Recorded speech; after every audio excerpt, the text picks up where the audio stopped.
Welcome back, everyone, to the deep dive. Yeah, it's great to be back. Today, we're plunging headfirst into some seriously intense drama. We're looking at the early chapters of The Count of Monte Cristo, where things go very, very wrong for our main man, Edmond Dantès. Right, and the sources you've all sent in, they just throw us right into this whirlwind of hope, and then, bam, utter devastation. Exactly. So, we're talking betrayal, lost love, injustice, the works. Our goal for this deep dive is to really unpack these initial events, figure out who's playing who, and why everything seems to be stacked against Dante's right from the get-go. It's a wild ride. Yeah.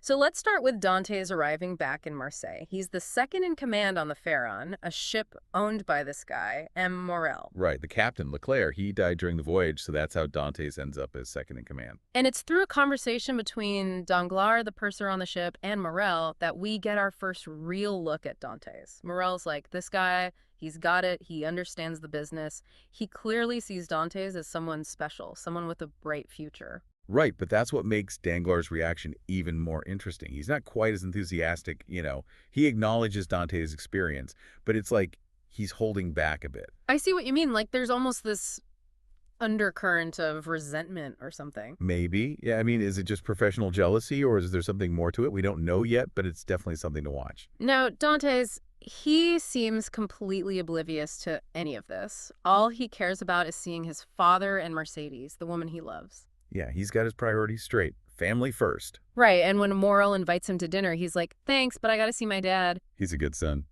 Totally, and Morel's like, oh yeah, I know, Mercédès is waiting too. And it even mentions how Dantes blushes when he hears her name. Talk about love struck. Yeah, it's cute. So Dantes is over the moon, ready to start his life. But while all this is happening, the story takes us to a local inn where things are a bit more, well, let's just say the mood is a bit heavier. We find Caderousse, Fernand, and Danglars hanging out. Right, not exactly the happiest crew. Yeah, not really. So Caderousse, he's feeling pretty good. He's had some wine. Dantes was nice to him earlier. And he starts talking about how Dantes is going to marry Mercédès. He lets the cat out of the bag. Big time. And it's clear that Fernand is not happy about this news. Not at all. Yeah, he's in love with Mercédès, too. We find that out pretty quickly. Right. And Danglars, he's watching all of this very closely. It even says the wedding date isn't even set yet, but Fernand's already totally freaking out. Yeah, like, come on, dude.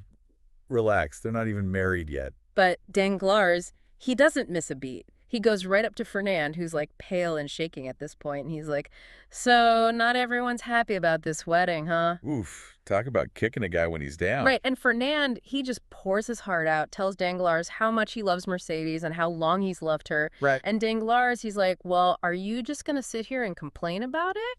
Or are you going to do something? Yeah, that's messed up. It is. He's totally playing Fernand, taking advantage of his emotions. Right. It's classic manipulation, like pushing someone to do your dirty work for you.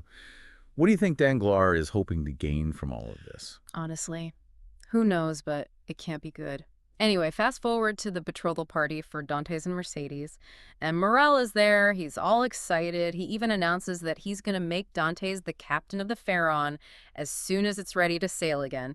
It's Dantes' big moment. He's on top of the world. Right. All his dreams are about to come true. And then Danglars, he just throws this little wrench into the works. He casually mentions that Dantes might not be available right away, because of some instructions he got from the previous captain about stopping at Elba. And why is Elba significant? Because that's where Napoleon was exiled. Exactly. So even though it's probably nothing, just a routine stop, mentioning it right then with everyone on edge about Napoleon, it just plants the seed of doubt about Dantes. Like, is he a Bonapartist sympathizer? Right, super sneaky. Totally.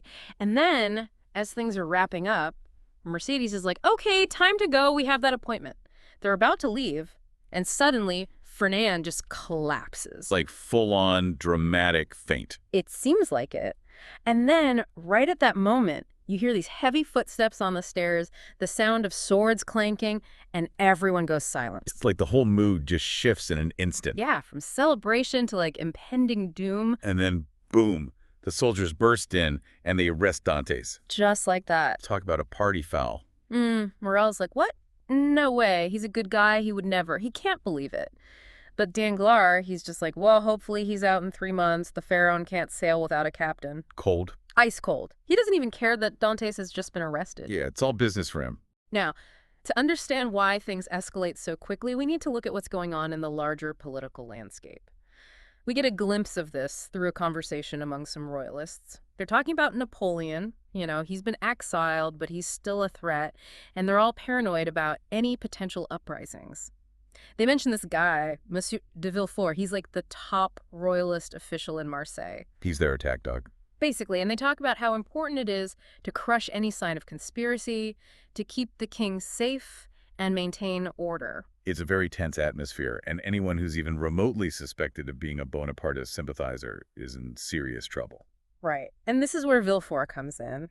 He's the one who questions Dantès, who keeps insisting he's innocent.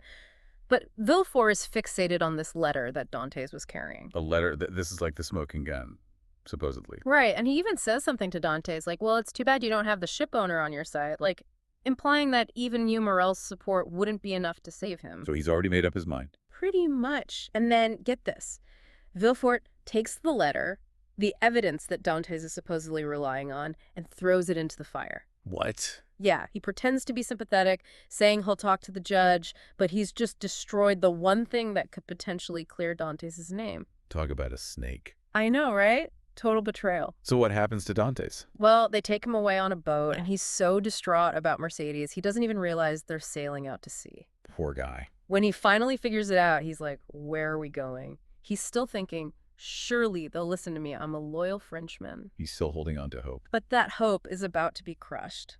They take him to the Château, that island prison. Basically inescapable. That's bad. It's really bad. And it hits Dantès hard.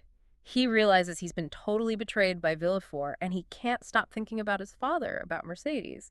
He's devastated. So what does he do? Well, at first he's defiant. He refuses to cooperate with the jailer, demands to see the governor, which is like a huge no-no in prison. Yeah, that's not going to go over well. Not at all. The jailer tells him how it is. You want better food, you pay for it, maybe you get some books, you can walk around a bit in the prison yard, but that's it. Not exactly a five-star resort. No, and Dantès is just crushed. He keeps asking, how long will I be here? And the jailer's like, who knows? A month? 6 months, a year, who cares? That's so harsh. Yeah, the not knowing, it's torture. Dantès, he still wants to see the governor, but the jailer tells him this story about this priest who went crazy because he kept offering 1,000,000 francs for his freedom. A cautionary tale. Definitely. Dantès is like, I'm not a priest and I'm not crazy. Right. But you can see the despair is starting to get to him. Yeah, the Château d'If, it can break you. And while Dantès is stuck in this nightmare, we cut back to Villefort, who's back at his engagement party, as if nothing happened. People are asking him about all the political stuff going on. He's like, don't worry, everything's under control. I'm totally loyal to the king. Super smug, yeah. And at the same time, we see King Louis XVIII having a meeting with his advisors at the Tuileries Palace. So we're getting the high-level perspective now. Exactly. One of the advisors, the Duc de Blocas, he's like, Your Majesty, we have a problem. There's a serious threat from the south. And the king, he's kind of distracted at first, but then he remembers this Bonapartist general, Quesnel, who died recently. And why is Quesnel significant? Well, it turns out he might have been assassinated, not suicide like they initially thought. And the sources mention that Villefort got really nervous when he heard Quesnel's name. Ooh, interesting. Yeah, like maybe he knows more than he's letting on. So Villefort might be tangled up in some shady business. It definitely looks that way. This guy is just bad news all around. He really is. Now, back to Morel. He hasn't given up on Dantès. Good for him. Someone's got to have Dantès back. Right. He goes to see Villefort again, and it's actually really moving. He begs for justice for Dantès, reminds Villefort of how he himself used to plead for leniency for Bonapartists when things were really bad. He's appealing to Villefort's conscience, to his sense of fairness. Exactly, but it doesn't work. Villefort's like, things are different now. The king needs our loyalty. He's basically saying Dantès is out of luck. Oh, come on. This guy is infuriating. Tell me about it.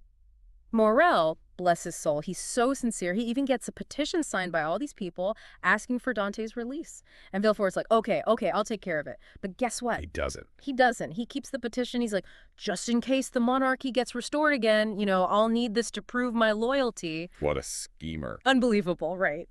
And so Dantès, he's stuck in the Château d'If, completely in the dark about everything that's going on. So, to sum it up, Yeah. love, jealousy, political intrigue. Yeah. It's all swirling around poor Dante's, and he's caught right in the middle. Yeah, we've seen how quickly his life went from amazing to absolutely horrific. It's just brutal. We have Danglars.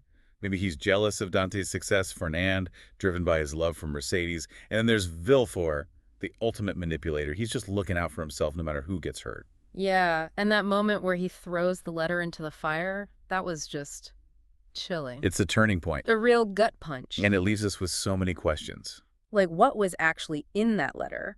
What are Danglars and Fernand hoping to achieve? How is Dantes going to survive this Château d'Auf? And what about Mercédès? Will she stand by him, or... Yeah, what's going to happen to her? We'll have to wait and see. But one thing's for sure. Dumas has set the stage for a story of epic proportions. We've got betrayal, revenge, adventure. It's all in there. And it all starts with these early chapters, with Dante's fall from grace. So, listeners, keep those questions in mind. Think about them. Maybe reread these chapters because there's a lot more to uncover in the next deep dive. Yeah, buckle up, everyone, because this ride is just getting started. And until then, happy reading.